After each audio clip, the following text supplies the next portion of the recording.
Саламатсыздарбы, эфирде жаңылыктар түрмөгү, студияда Изада Сулайманова. Алгаш жаңылыктардын кыскача мазмуну менен тааныштырам.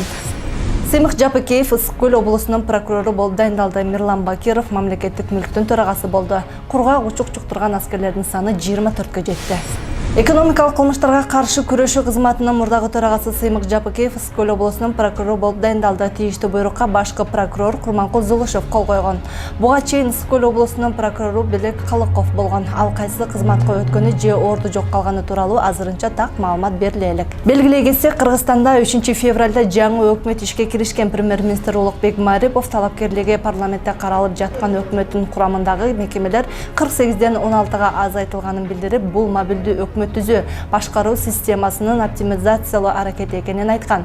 Кыскартылган өкмөттүн түзүмүндө Сыймык Жапыкеев жетектеген Финпол дагы бар болчу. 5-мартта өкмөттүн Финполду жоюу тууралуу чечими кабыл алынып, аталган кызмат жоюлган. Жогорку кеңештин депутаты Мирлан Бакиров мамлекеттик мүлк фондунун төрагасы болуп дайындалды. Бул тууралуу аталган ведомствонун маалымат кызматы билдирди. Ал кызматка бүгүн дайындалганы белгилүү болду. Мирлан Бакиров вице-спикерлик кызматта 3 жыл отуруп, өткөн жылдын 22-декабрында ээлеген ордунан бошотулган. Ошондон бери депутат катары иштеп жаткан болчу. Ал эми жыйынтыгы жокко чыгарылган парламенттик шайлоого Мекеним Кыргызстан партиясынын лидери болуп катышкан. Кургак учук чуктурган аскерлердин саны 24-кө жетти. Бул тууралуу 24 көжө агенттигине өздүк булактар билдиришти. Алар баары ооруканага жаткырылып дарыланууда. Эскерте кетсек, Бишкектеги куралдуу күчтөрдүн башкы штабына тиешелүү номер 97-632 аскер бөлүмүндөгү кызмат өтөгөн жоокерлерден кургак учук аныкталган. Аскер прокуратурасы аталган аскер бөлүгүндө териштирүүлөрдү жүргүзүп жатат. Бишкекте соода борборлорундагы балдар аянттары кайра жабылат. Бул тууралуу вице-мэр Айжан Чыныбаева билдирди. Анын айтымында балдар аянтчалары 1-апрелден тарта 2 аптага жабылат.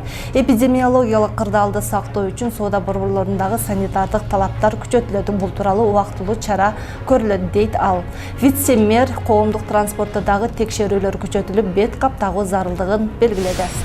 7-апрель эс алуу күнү кыргызстандыктар эс алышат. Бул тууралуу социалдык өнүгүү министрлиги билдирди. Маалыматка караганда 7-апрель шаршемби эс алуу күнү болот. Белгилей кетсек, бул күн 2010-жылдагы өлкөдөгү төңкөрүшкө байланыштуу мамлекеттик майрам катары белгиленген. Ушуну менен жаңылыктардын бүгүнкү түрмөгүн аяктайбыз. Ал эми биздин эфирди аба ырайы улантат. Бизден алыстабаңыздар.